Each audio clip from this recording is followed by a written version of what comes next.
Como a igreja faz uso das chaves que ligam e desligam alguém ao reino dos céus?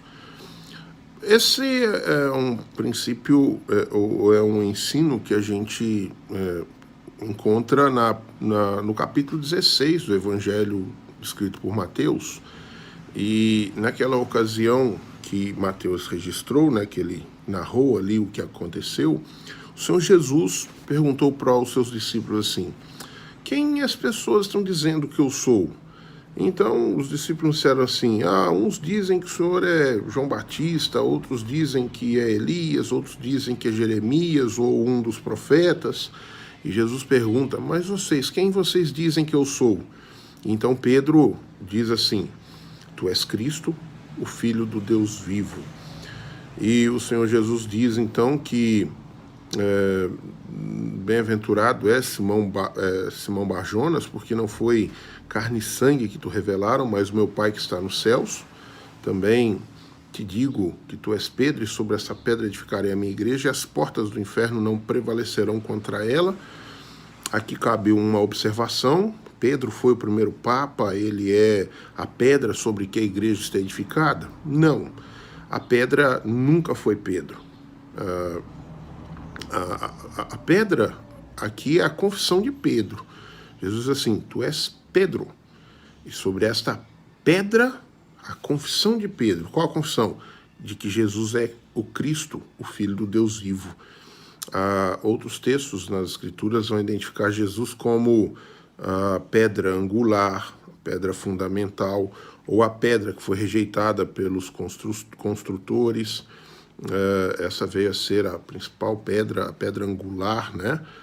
E, portanto, não é Pedro, mas o próprio Cristo, a pedra sobre que a igreja está edificada. E ele, então, prossegue dizendo que ele dá ali as chaves do reino dos céus, de modo que o que for ligado na terra será ligado nos céus, e o que for desligado na terra será desligado nos céus. Como é que a igreja faz uso, então, dessas chaves? E o que são essas chaves, né? Primeiramente, as chaves são duas. São a pregação do Santo Evangelho e a disciplina eclesiástica. Por meio dessas duas chaves, desses dois instrumentos, o reino do céu se abre para os que creem e se fecha para os incrédulos.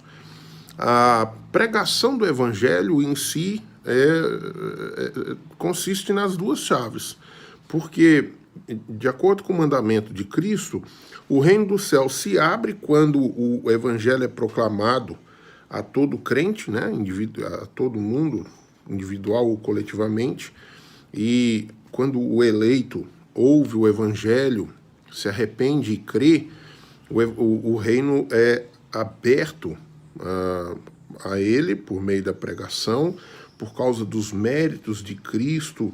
Ele aceita a promessa do Evangelho com fé verdadeira e ele está ligado, então, ao reino a partir dali. Mas o reino também se fecha quando a proclamação é feita e os incrédulos permanecem na sua hipocrisia, na sua obstinação, no seu pecado. Enquanto não se arrependem, a ira de Deus e a condenação eterna repousam sobre eles. O reino está fechado, portanto, para eles.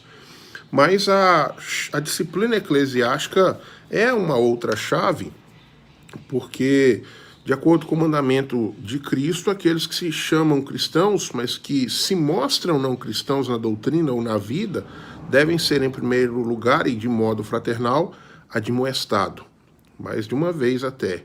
Lá em Mateus 18, o Senhor Jesus estabelece os passos da disciplina, e ele diz assim, a partir do versículo 15, que se teu irmão pecar contra ti, vai arguí-lo entre ti e ele só. Se ele ouvir, ganhaste o irmão. Se não ouvir, leva consigo duas testemunhas, e esse é um princípio extraído lá da lei de Moisés, lá do livro do Deuteronômio, quando ele diz assim que pelo testemunho de uma só pessoa ninguém morrerá, mas pelo testemunho de duas o fato será estabelecido. é requerido 2 testemunhas. Esse é um princípio que permeia toda a Escritura, e a gente vê no Apocalipse, capítulo 11, inclusive, a existência de 2 testemunhas, né, que são testemunhas enigmáticas. Muitos ficam ali curiosos para saber quem são aquelas testemunhas. Entendo que as 2 testemunhas ali são os crentes, né, que são verdadeiramente testemunhas do Senhor, tanto do Antigo quanto do Novo Testamento, que participarão do juízo na condenação do mundo e no julgamento dos próprios anjos, né, dos anjos caídos. Pois bem, é requerido 2 testemunhas.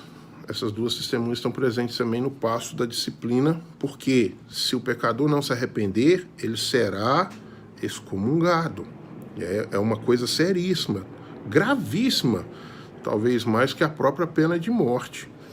Mas veja que se a pessoa for admoestada e não ouvir, então ela, tanto primeira vez sozinha, né, as 2 partes que estão em litígio, quanto no segundo passo acompanhado de 2 testemunhas, a situação deve ser levada ao conhecimento da igreja. No caso de uma igreja presbiteriana, uma denúncia, uma queixa ao conselho ou ao consistório, numa igreja reformada, e aí, então, os oficiais vão tratar daquela situação.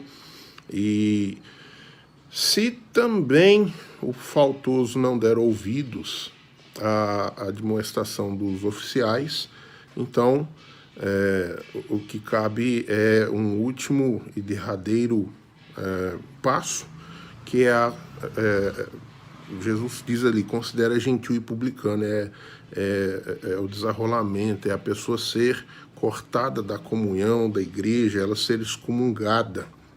Portanto, ela será desligada da igreja e, enquanto permanecer impenitente, também do reino dos céus.